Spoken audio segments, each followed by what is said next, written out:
Good morning, good afternoon, good evening, wherever you are in the world, and welcome to episode 55 of the ESG show. And today we're talking about SMEs, small, medium-sized enterprises. Now, the late Clayton Christensen created a famous theory about disruptive technology called Innovator's dilemma.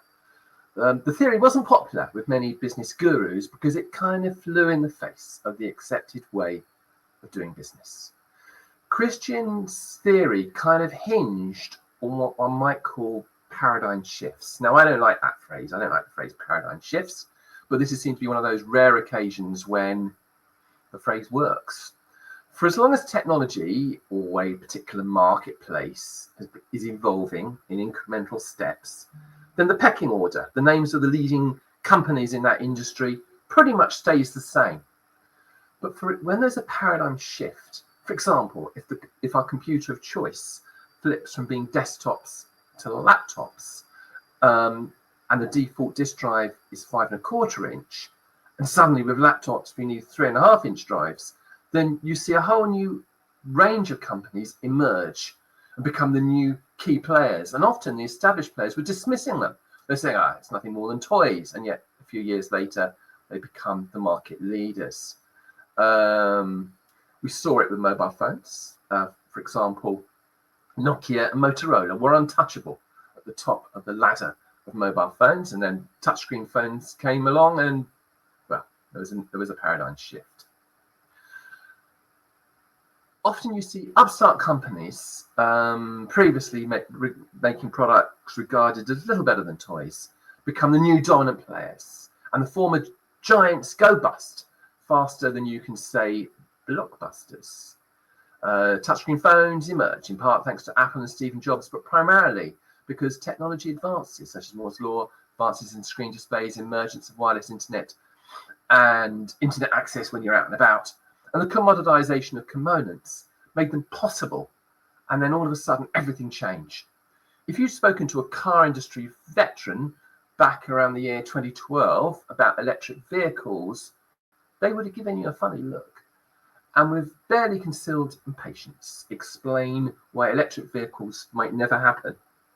And with exasperation, point out all the flaws with the Tesla business model. And yet, 10, 12 years on, it's the traditional car companies that have got problems, and the market, it rather looks like Tesla and the Chinese EV companies are taking over. So I often think that disruptive tech, these new paradigm shifts, create opportunities for new companies, whether it's Tesla or Monzo Bank, or further back in the day, Microsoft and then Amazon. They went from startup to world beater very, very rapidly. And I think that climate change is a disruptive technology. Certainly climate tech is. And I believe that is a huge opportunity for SMEs. I believe many of today's SMEs that specialize in green tech might be tomorrow's super huge organizations. But anyway, that's enough about me. Let's introduce our guests. And on the show today, we have Jessie. Hello, Jessie. How are you today? Hi, I'm great, thank you. Good. I am going to call up your profile in a minute. If you could just bear with me while I do that. But so Jessie, Jessie spearheaded sustainability strategies across global corporations for the last 8 years. She was the sustainability director at, how do you say the name of the company, Jessie? Etosso. A startup on a mission to make sustainability accessible and actionable through software. Can you just talk me through the origin of that phrase? Because I think it's quite interesting, isn't it? Yeah, it also comes from the Greek word ethos, which is effectively a way of living and a way of doing, a way of existing. And we believe that we want to change the way businesses are operating to be more sustainable. So that's kind of the root of the name Etosso. Okay, thank you for that. And also on the show today, we have Julie Bell. Hello, Julie. Julie's been on the show before. Julie founded the world's first sustainable pre-sales and sales consultancy. Hello, Julie. Good to have you back on the show today. Hello, good to be back. Well, it's always a pleasure. I thought we could kick off straight away and talk about the hidden powers of SMEs. Can you explain to me about the hidden powers of SMEs, Jessie? Yeah, sure. So SMEs are the vast majority of our corporate community. So they represent 90% of all companies globally, and they contribute over 50% of global employment and also GDP. So, they are the vast majority of our community that have been left out of the conversation when we talk about sustainability and ESG. And on top of this, they're overrepresented in industries that have huge impacts. So I talk about them being the vast majority of employers, but also they're overrepresented in industries that are really impacted by inequalities and have some of the biggest climate footprints or environmental footprints. Okay, thank you for that. And what about you, Julie? Are you an SME fan? Definitely. A lot of my clients are in the tech startup kind of pre-IPO in that SME sector. And I think SMEs do have that superpower to be change agents and really to make a lot more agile, a lot quicker changes. So if you're a very big corporation, there's a lot of you need a lot of kind of power and time to make bigger transformations. Whereas within the SME space, I find it really exciting because you do have the capability, especially in the software space. And that's how we first connected with Jessie as well, is through that software and that being able to scale businesses and transform really quickly through software. But obviously you do definitely need that buy-in and engagement and the passion from the execs to be able to do that. Okay, thank you, Julie. Jessie, I heard down the grapevine that you believe that SMEs are particularly important in the world of food production. Could you enlighten me a little bit more about that? Yeah, of course. So food actually contributes about 1/3 of our emissions globally. It comes back to kind of land use and methane and all sorts of things that contribute to this, as you can see on screen. But smallholder and family farms actually produce 80% of our food globally. So if you think about that 1/3 of emissions and the SMEs that we need to bring on the journey, if we want to move a big needle in our food systems, we have to get that 80% on board with sustainability, and their ability to make impact, as Tuli has said, is enormous in this space. Okay, now I just had a question from Alan, and I do apologise. I'm not a fan of acronyms, and there's me go blundering in mentioning an acronym. SME stands for small, medium-sized enterprises, of course. Can we drill down a little bit more? Do you think we can have a slightly tighter definition of what an SME is? So go on, Jessie. I was going to say our definition is with kind of the UK government's definition. So under 250 employees, it covers all the way up to medium-sized enterprises. But these are also companies that are turning over less than 50 million euros, which is still a big amount actually, but all the way from micro up until that point.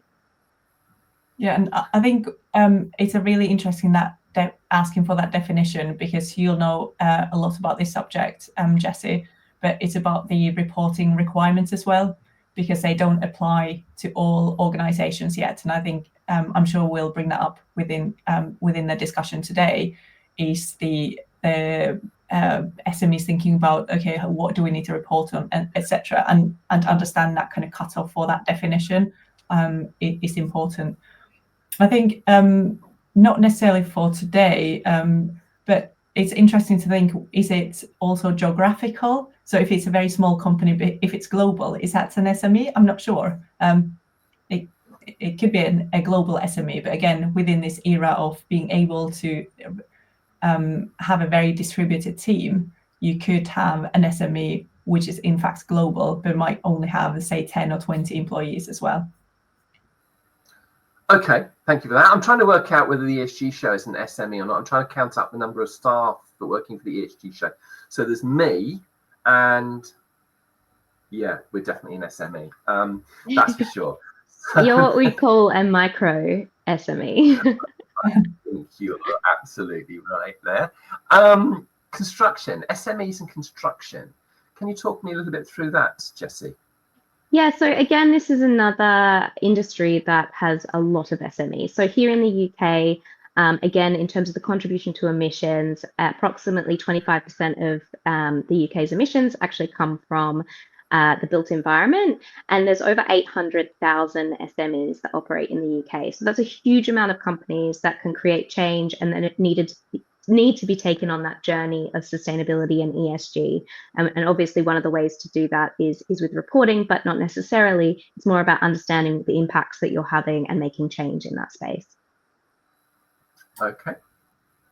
And if I can add, I love the construction sector. I think it's a really interesting one. And especially things like circular economy and waste management, I think play a huge role in construction. Okay, thank you for that. Now I thought we could have a game of hot and cold. So I'm going to ask you some questions, and you're both going to give me a 30-second super quick reply. If it's hot, that means you're hot on this one. You like this one. If you're cold, it means you're. So, question number one: hot or cold? SMEs reporting. Let's reword that. SMEs. Sustainability reports. How I did the question there. Sustainability reports and SMEs. Jessie, what are your thoughts about that? Yeah, I really believe in reporting, but not in the same way as what we know reporting now. So a lot of companies will produce massive reports, 100-page reports. Some of the frameworks themselves contain over 800 pages. I understand SMEs do not have the resources to do that, but they need to be putting out there what they're doing so that the larger players can benchmark themselves against SMEs that are really innovating and creating change. So there's some good research that shows after 15 pages, people stop reading reports. So a short, concise report about the impacts that you're having, I think, would change a lot in terms of industry development across those high impact sectors. Okay, thank you for that. And what about you, Julie? I'm hot on this subject as well. And I think I'm with Jessie. It doesn't need to be in the same format as for the bigger players. It doesn't make sense. You're going to consume all of your, especially in a micro SME, you're going to consume all of your consultancy power just to create that report. So it could be something different, could be very much focused on the impact that you're creating or very specific metrics that you want to make a change. So for example, for me, who's a micro SME, I focus on number of conference talks, for example, that I run each year. Okay, thank you. And next question is that LLMs, which is large language modules, I believe, hot and sustainability. So large language models, LLMs, and sustainability. Hot or cold? Do you want to go first this time, Julie? Yes, I would say very hot. I would replace the word LLM maybe for AI, artificial intelligence, because it's very much building on LLMs. It's the first question, in fact, every time I talk about sustainable IT and sustainability and service management. The very first or the second question, if that person doesn't get in there first, is about what about AI? So definitely a hot subject. Okay, and over to you, Jessie.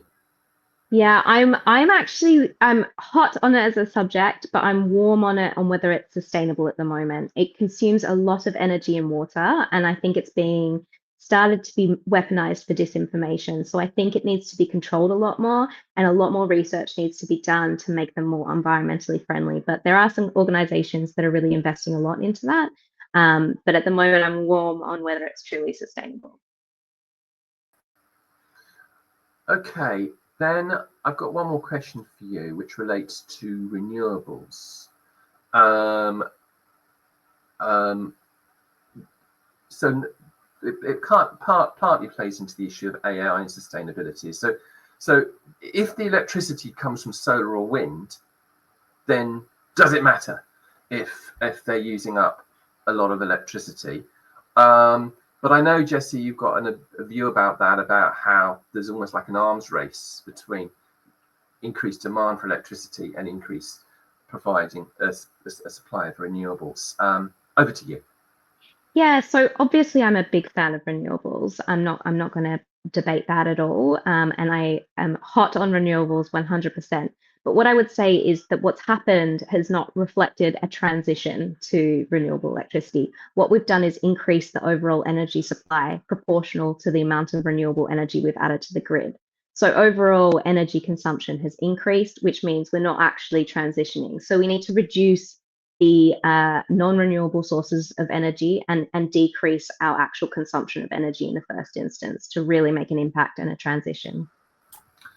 Okay, and over to you, Julie. I would say exactly that, Jesse, so I'm not going to add anything here. Loved your answer. 100% agree. Okay, and the one thing I would say is that when I look at the charts tracking the progress of renewables, of solar and wind, the growth has been extraordinary. But I think one of the issues is that we've moved away from biomass, and a lot of the charts looking at renewables overall have included biomass, which has been declining in use. And I'm wondering whether maybe solar and wind is being understated in some of the data as to how rapidly it's increasing. I don't know. It's a really interesting thought. What I would say about biomass is there's a lot more emissions associated with like burning biomass. So we do have a preference for solar, wind, water, or hydro, I should say. But yeah, it's the latest research has shown that it's grown proportional to our increased consumption. So it's still not replacing those non-renewable resources at the moment. Okay, a very pertinent comment there from Nadeem on precisely what we've just been talking about.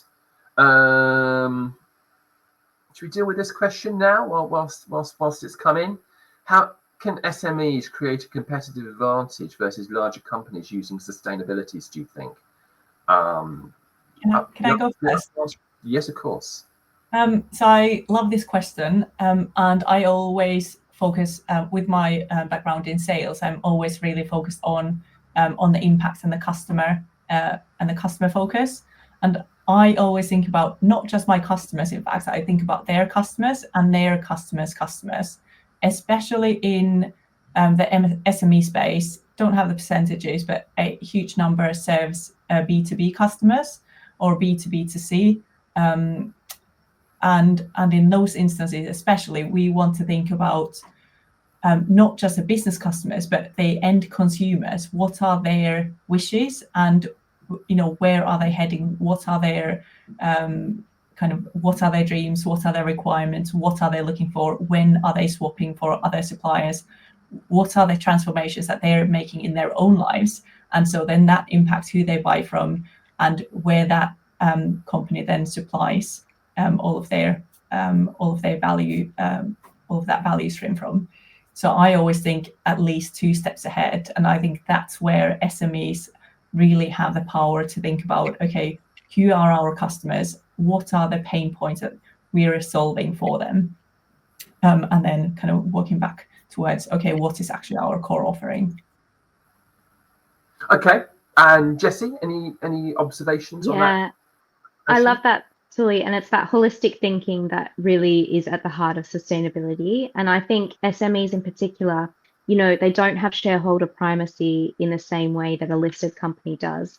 So ultimately, the leaders of a really large organization are disconnected from the communities they serve. And that's not a reflection of them. It's just a really big organization. If you're operating in, 30 plus countries, you're not going to have a deep understanding of those communities that you're serving.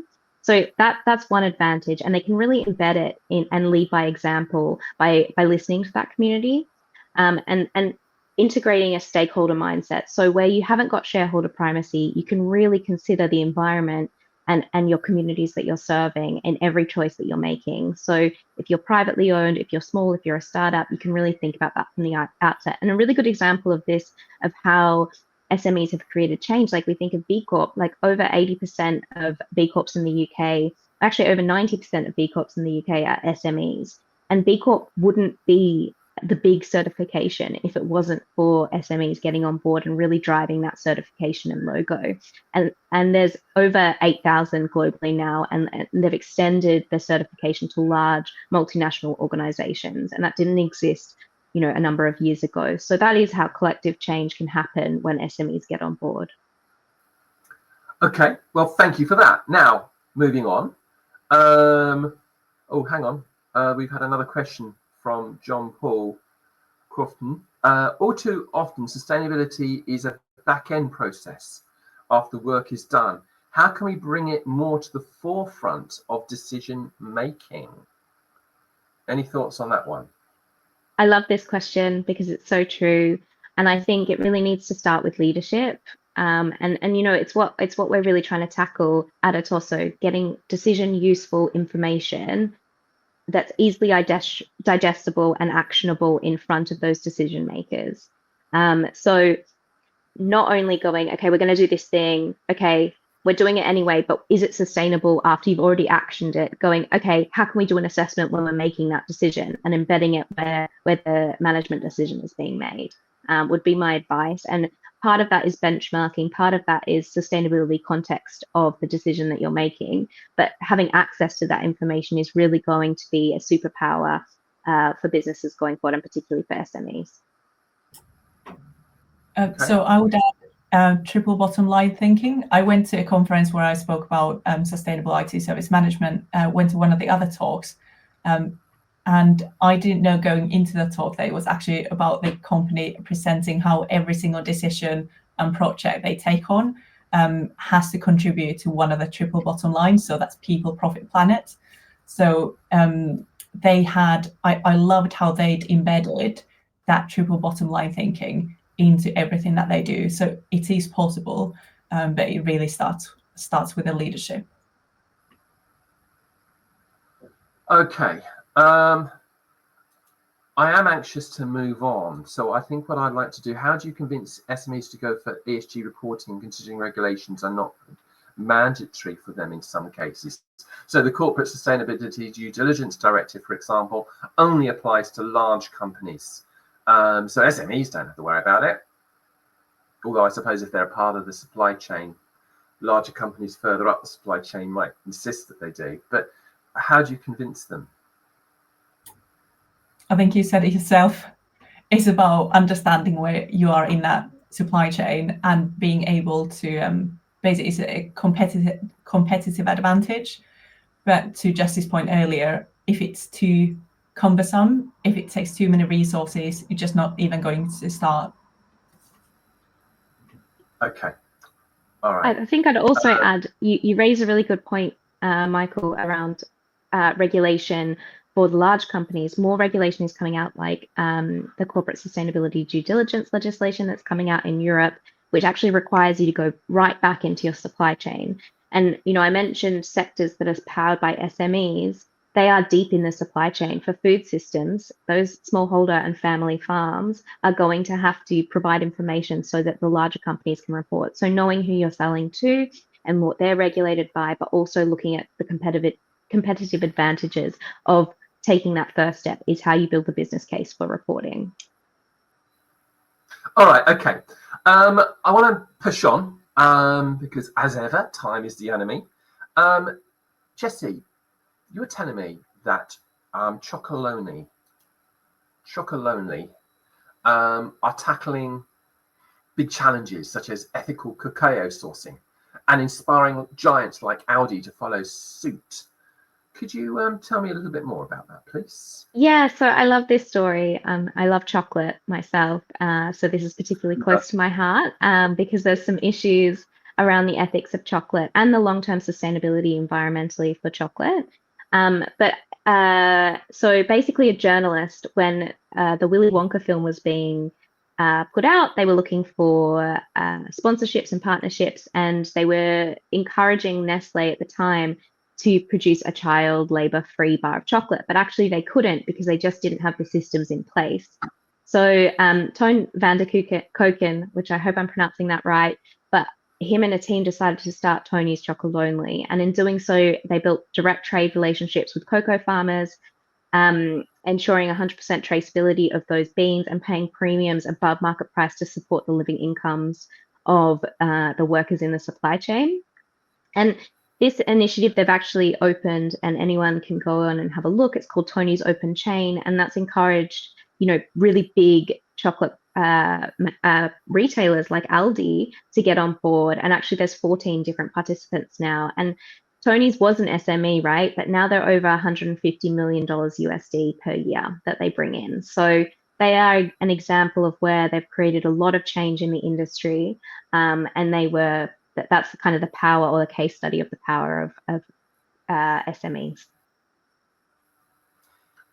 Okay, and can you tell me what's the ripple effect of SME-led innovation?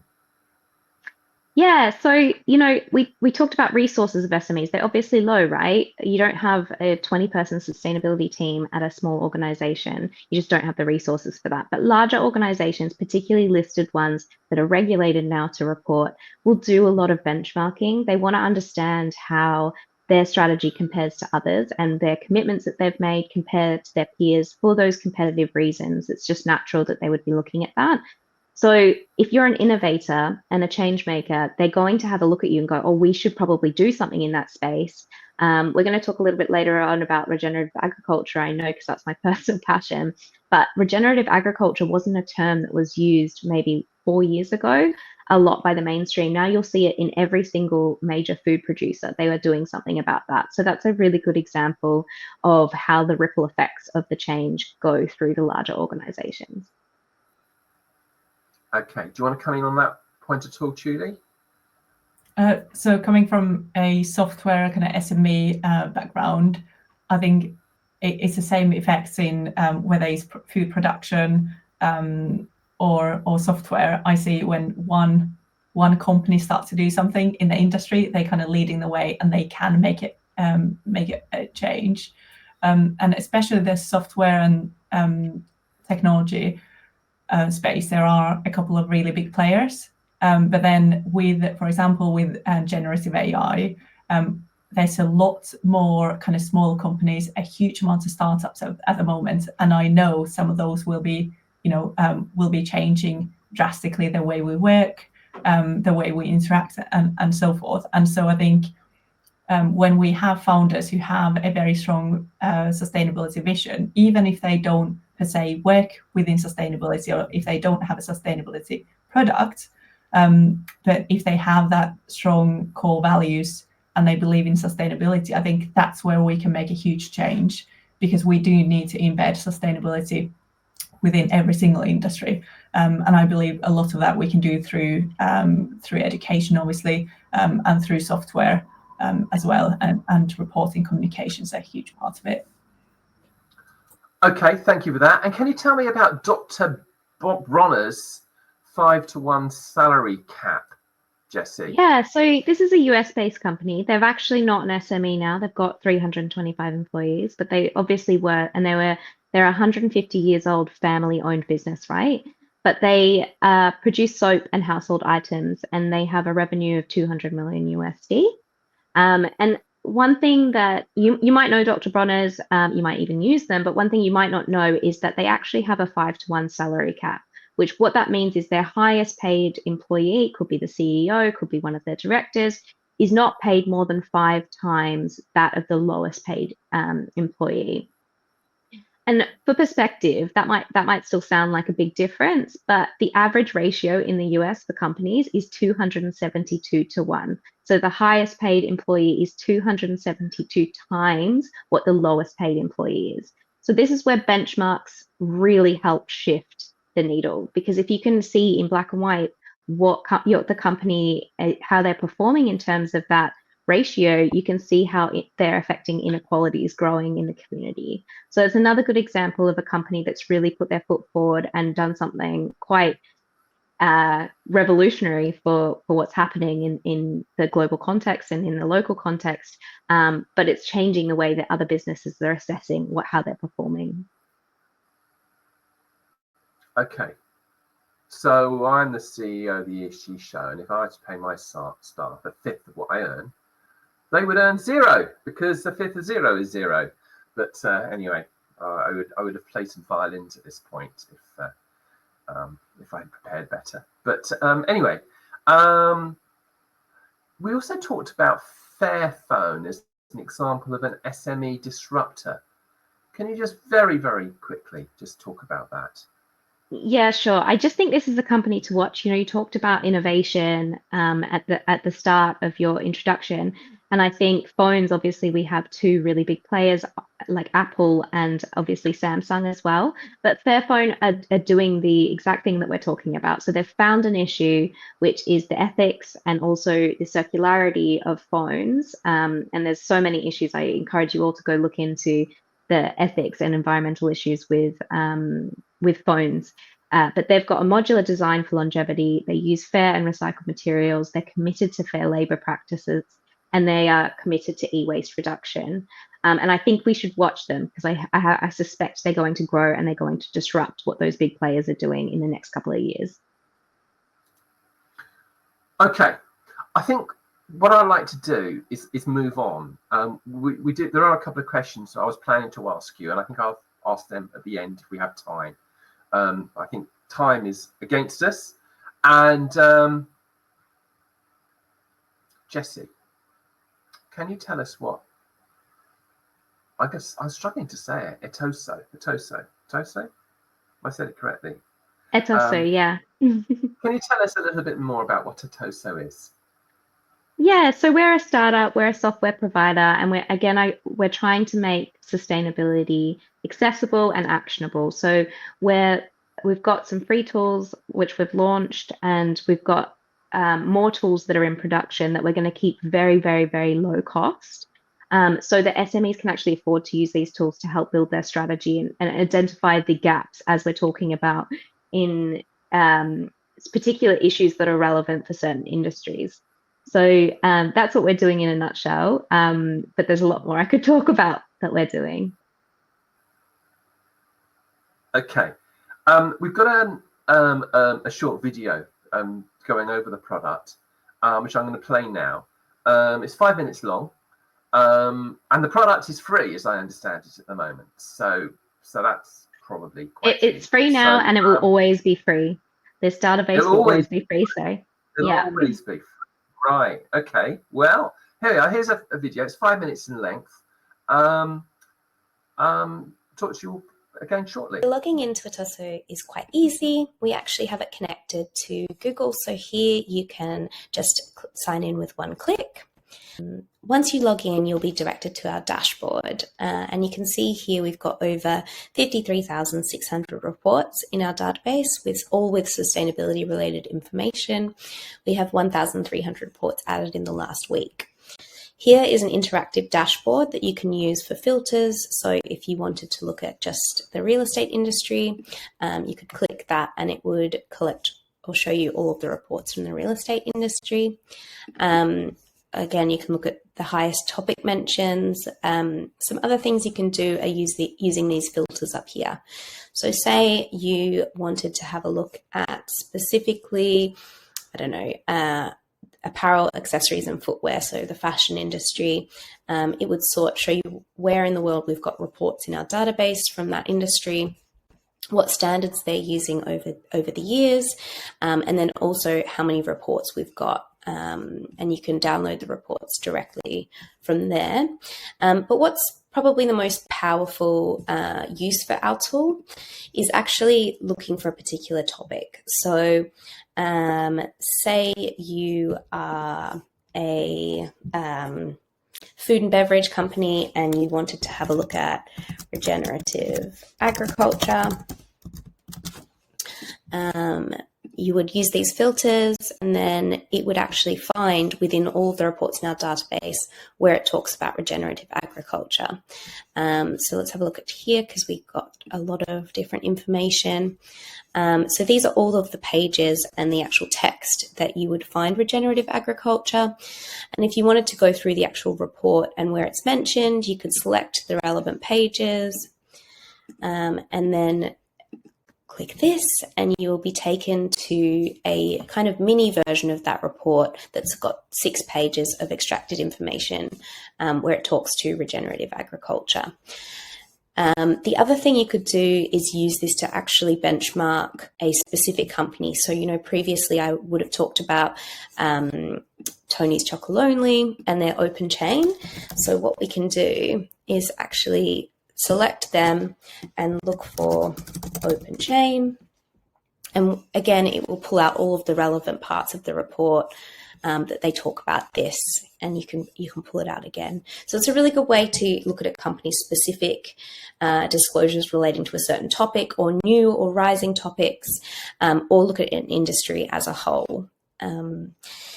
The other part of this database is the indicator search. So say you're new to reporting and you're not sure what indicators or standards you should be using, but you want to report on emissions. So what you can do is search emissions, and it'll give you indicators from all of the standards in our system and recommended disclosure practices, which is shown here, relating to that specific topic. So you can come through, see how Corteva is reporting on scope 3 emissions. So they've used 3 years, which is good practice, and they've broken it down, and they have information on the base year. The other thing you can do, and actually I'll go back for a second, because you can look at ESRS, which is the CSRD's reporting standards. We've already got over 1,000 reports in our database using ESRS. But if you again want to have a look at emissions, but using a particular standard, you can have a look in here and see what and how companies are reporting on that particular indicator. So for new frameworks, it's extremely helpful. Another way to look at new frameworks is our wiki. So it's a play on words for Wikipedia here, but you can go into a standard. So take SASB, for example. It'll give you a little introduction to that standard and a breakdown of all of their industry-based disclosures. So perhaps you are in non-alcoholic beverages. You can come through, select one of the indicators. So maybe this is water withdrawals, and actually see what the protocol is for disclosing under SASB for this industry, and then see an example of how that is disclosed. Yeah. Okay, well, thank you for that. Now, you're also a bit of a fan of regenerative agriculture, I believe, Jesse, and which is quite interesting, because Elon Musk has said a thing or two about regenerative agriculture in a minute, as recently. I'm going to play a quick clip of Elon Musk. Bit of a warning. This is coming direct from YouTube, so apologies if you get an advert. But here's the video. Oh, maybe I won't play the video. That's not too good. Oh. Like I did switch to like steak and eggs for breakfast, and I found that's like a power up. Oh yeah. Yeah. People dismiss this whole carnivore diet thing because in our heads there's a lot of propagandists that put this thing out there that animal agriculture is the #1 contributor to global warming. Yeah, it's rubbish. It's bullshit. Not true. Bullshit. It's hot bullshit. It doesn't matter. The animals are not going to make any difference to global warming. They can none. Zero. No, it's zero. horseshit. Zero, zero, zero, nothing. It's irrelevant. Irrelevant. I want to just be super clear about that. Yeah. Will not matter. You will not even be able to measure it. Okay, that's how irrelevant it is.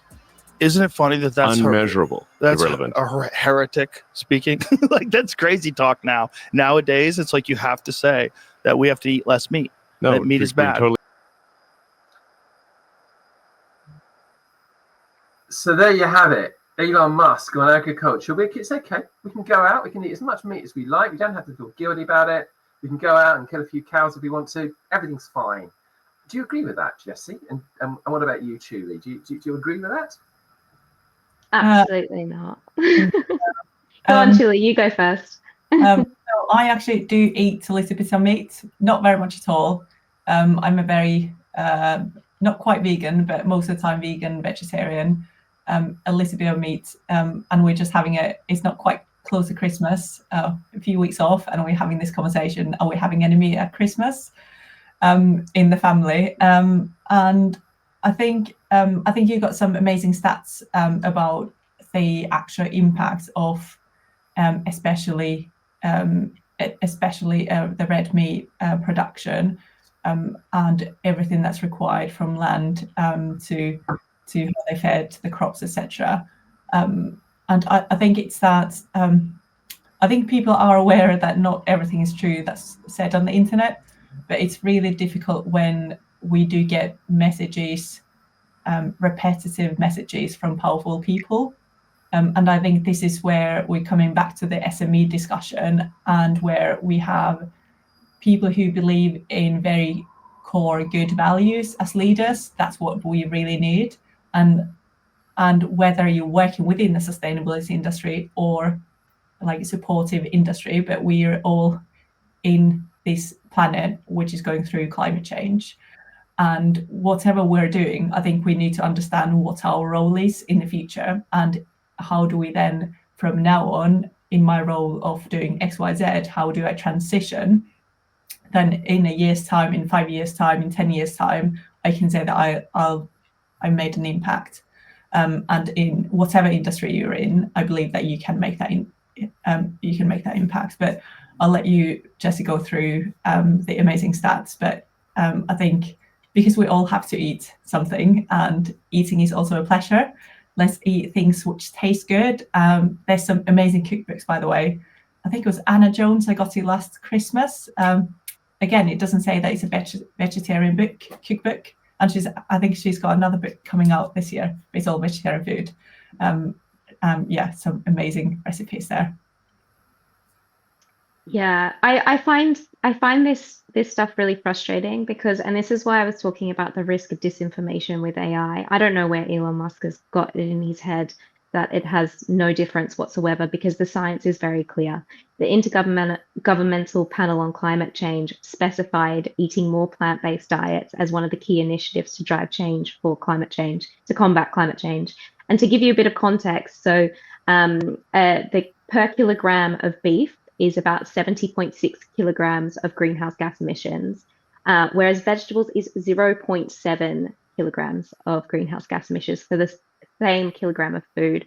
And what's also clear is this is inextricably linked with health indicators as well, and more diversity, more plant diversity in our diets is incredibly important. So both from a social and an environmental perspective, what Elon Musk is saying is just completely not true. The science is clear. And the other thing I'd add is one point he did make is true, and it's not the number one cause for emissions, but it is very high. As I said, 30% of the emissions are contributed from our food system, and a vast majority of those are coming from meat production. So yeah, it's frustrating to hear. It might not be the number one cause, but I mean, for one thing, cows are very good at creating methane, I believe. But also, I was looking at some statistics. 71% of all land on this planet is habitable. And of that habitable land, 50% is for agriculture. And of that 50%, 77% is used for livestock, not necessarily for grazing livestock, but for growing food that livestock eat. So it might not directly be the main cause of emissions, but if that 77% to 50% to 71%, which is a lot of land, if some of that was given over to planting trees instead, that would have a massive impact on the environment, wouldn't it? Absolutely. So they've looked at the potential for I could talk about this for a long time. As I said, I'm very passionate about regenerative agriculture, and this is where this comes into the conversation. So not only planting trees, but like biodiversity and increasing the amount of different kinds of foods that we're producing and entering our food system will have such big ripple effects on things like biodiversity, around soil health, around carbon sequestration, around reducing climate risks of flooding. There's all of these things that are so deeply interconnected with our food systems and climate change that it's mind-boggling that somebody could come to that conclusion that it doesn't have an impact at all. I was just about to mention biodiversity, because it's the biodiversity of all the different plants and also animals, because livestock is taking space from everyone, like all the other animals that could thrive in that environment. And the same applies obviously in our gardens as well. We need to make sure there's enough trees and hedges and so forth, so that those wild animals, when there are more, they're able to kind of move from between gardens and not just having those islands of little forests here and there, because they need a continuous green belt that they can travel through. The other one is all the having a diverse diet. So if you're replacing, for example, red meat or meat with not just one vegetable, but a lot of different lentils and beans and a lot of different ones, you're going to get a lot more different micronutrients, and it's a lot better for your body than just kind of replacing one-to-one. By the way, what do you think of like forest agriculture? So rather than having livestock taking over all this land, I think it's a fairly new term, isn't it? It's like having basically planting food in the forest. Yeah, there's some great case studies and research and innovations happening around food systems, and I agree about the forest piece, and I think also with meat, if you are a meat eater, you don't necessarily have to give up meat to eat sustainably. And I know particularly for women who suffer from iron deficiencies, getting red meat into your diet is important from a health perspective. I'm not saying everyone needs to cut it out immediately, but actually having a look at where your meat is coming from and sourced from things like regenerative, organic, and also if there's innovative practices where you can have grazing in forests, then you can have sustainable meat, but it needs to be proportional, and we can't eat meat for every meal. It just won't be sustainable for long term, and we'll be significantly malnourished and be on a fast track to certification and climate change. So yeah. One thing that people often bring up is that, I can't change the way we eat because it's more expensive. And I think if you reduce the amount of meat or change the meat into better quality, more ethical meat, even though you're paying more, but because you're eating so much less, because vegetarian diet is cheaper, even if you buy organic, make sure that you're buying like ethical food. I think it balances itself out. I don't know what you think, Jessie, but that's something that I often hear is, I can't afford to buy organic. But actually, it's about what you buy and the quantities as well, and not wasting food. Yeah, and that's actually a really good segue to an SME that is launched in the UK. It's an organization called Mindful Chef, and they've been purchased I think a year or two ago by Nestle, who are again investing in regenerative agriculture, but they focus on local sourcing, organic, regenerative practices that don't cost the earth, and they're focused on making healthy diets accessible. So another SME that's creating change in the space. Okay, so I very controversially there, I noticed you mentioned facts. I didn't think facts were popular these days. I thought that it was popular for people to have their opinions, and facts were out of fashion. But anyway, so those are very good points. I'd like to very quickly have a look at a couple of media stories. And Julie, you spotted something from KPMG, the move to mandatory reporting survey of Sustainability Reporting 2024. Could you just enlighten us a little bit about that? Yeah, so it looks at globally the big 250 biggest companies, the G250, as well as the N100, which are the 100 biggest companies in all different countries. So they have just fewer than 6,000 companies within that research.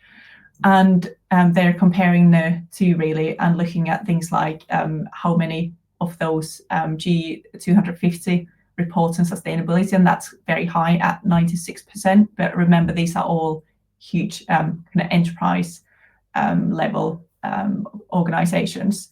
When you then look at the all the 5,800 companies within that research, that drops to 79%.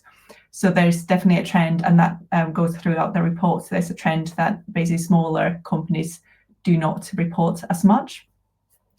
And this kind of discrepancy between focus on sustainability also includes things like having a sustainability leader and considering sustainability in the leadership pay. Quite interestingly, I thought, is only roughly just over half of the largest 250 companies have a sustainability leader. And I think this is where if almost half of those companies, even the large organizations, don't have a sustainability leader, that's really something that you have to focus on. Really finding those individuals, individual leaders who don't have sustainability just as a side gig, but they have to have it as their one main purpose.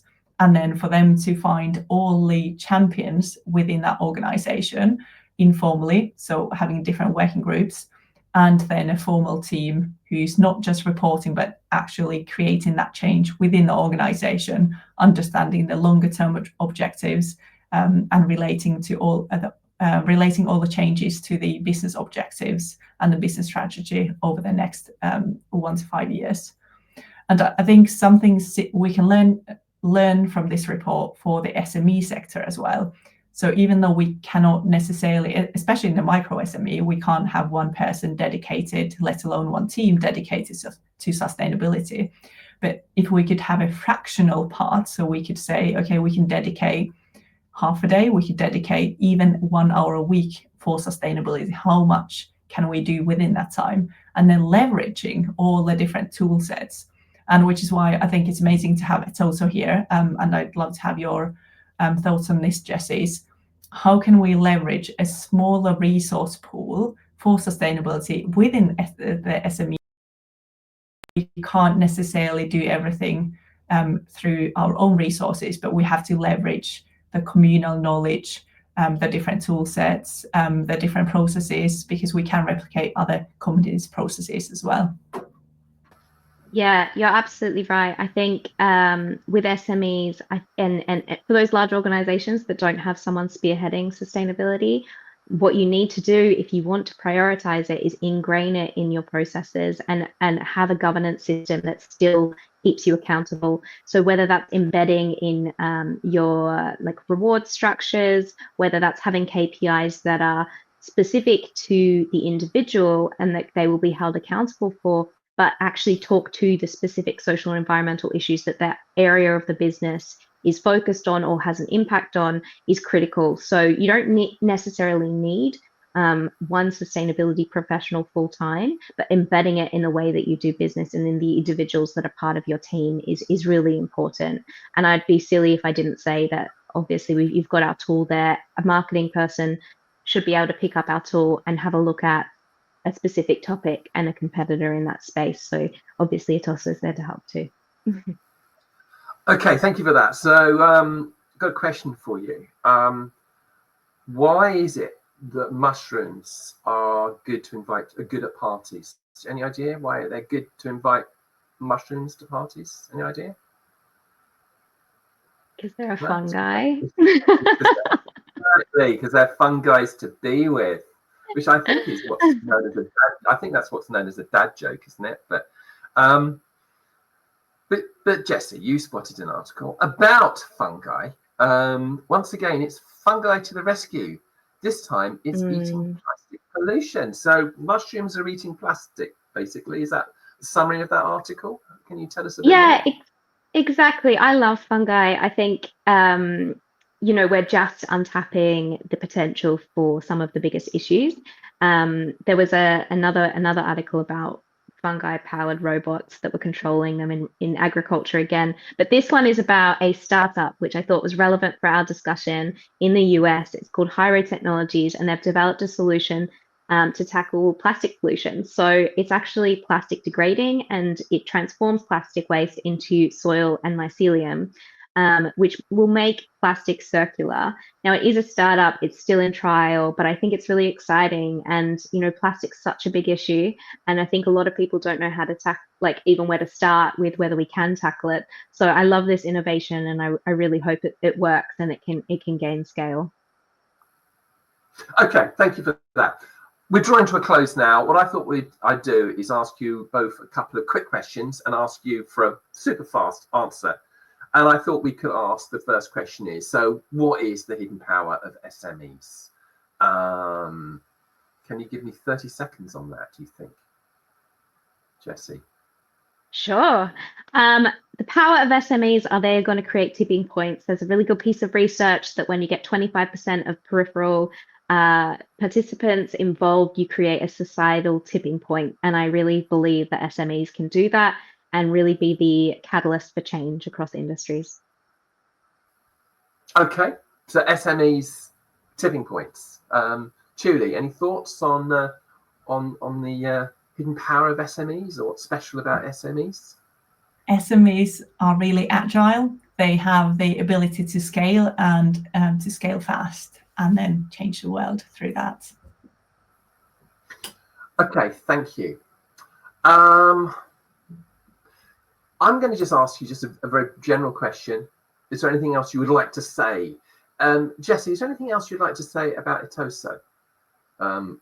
Which might well be please go and give it a go, and we'd love your feedback. But I would also like to say, not related to Itoso, but if you're an SME or you work with SMEs and you want to try and untap this, find a topic in your industry that is not being tackled, or a hard topic, and really focus on creating change there with a baseline of governance across the already known hotspots. That will set you up for success and a sustainable future, which is what we're all here to create. So, yeah. Okay, thank you. And Julie, you've got 30 seconds to say everything. You've got 30 seconds. I would echo Jessie's thoughts. That's what I'm doing in the service management industry, especially. So looking at software resellers within service management, how can we make it more sustainable? Love talking about that subject. And yeah, as I said, personally, I measure myself against how much can I communicate, how many conferences can I speak at, and create impact that way. Okay, well, thank you very much for that, Julie. Thank you very much for that, Jessie. This is it. This is the last ESG show of the year. We'll be back, I think, around about the middle of January. We're planning something quite big for the end of March, an all-day event, which I'll tell you more about as the time approaches. But thank you very much, Jessie. Thank you very much, Julie, and goodbye. Thank you. Thank you.